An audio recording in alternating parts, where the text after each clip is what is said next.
Alors Perl est une technologie qui permet d'utiliser des cartes heuristiques pour différentes choses. La première, une recherche. Vous voyez s'inscrire dans la cartouche en haut à droite le terme Kinect. La Kinect est une technologie de jeu qui permet l'identification des mouvements dans le 3D et beaucoup d'applications dont le code a été hacké. Donc nous voyons là qu'il y a différents environnements, différents groupes de perles autour de cette Kinect. Alors, ce qu'on examine, c'est en fait le nombre de perles, c'est-à-dire le nombre de ressources, et le nombre de vues, c'est-à-dire le nombre de personnes qui se sont intéressées à ces ressources, supputant que la qualité d'une ressource va être liée au nombre de vues et sa richesse au nombre de perles. On a ici donc une ressource intéressante avec plus de 2000 vues pour plus de 100 ressources. Alors allons voir ce que c'est. Donc on voit qu'elle se présente également sous forme de schéma heuristique et on peut vérifier ressource après ressource, examiner l'ensemble des données qui sont ainsi disponibles.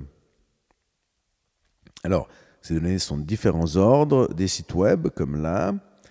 Il peut s'agir également d'autres groupes de ressources, comme ici. La flèche montre que cela vient de l'extérieur. Donc, en fait, c'est un ensemble de ressources qui a été capturé. Il peut aussi s'agir d'autres groupes de perles, mais qui viennent de l'intérieur.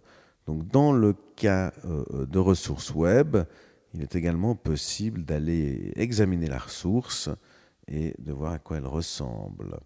Il est aussi possible d'intégrer, c'est ce que l'on voit ici, un ensemble de perles. Alors on peut l'intégrer dans un site web, dans le code HTML, ce qui est très simple à faire dans le cas de blog, etc.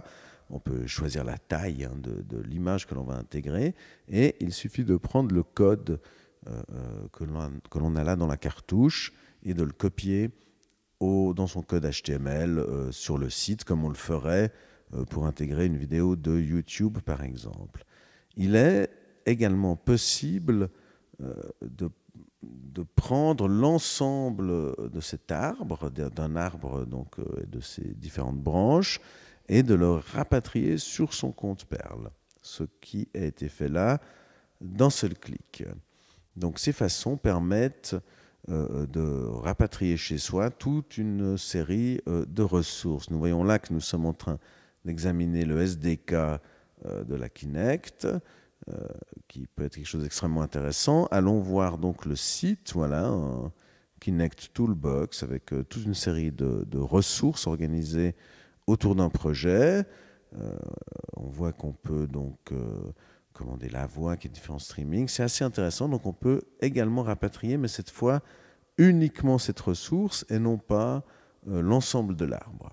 Vous voyez, on n'a donc pris qu'une seule perle, prendre cette perle. Nous retournons donc dans le Home et on voit donc que notre Kinect Hacking s'est enrichi de toute une série de ressources, elles-mêmes contenant diverses sous-ressources, selon qu'il s'agit d'une arborescence complète ou un site spécifique, comme c'est le cas là, une seule ressource.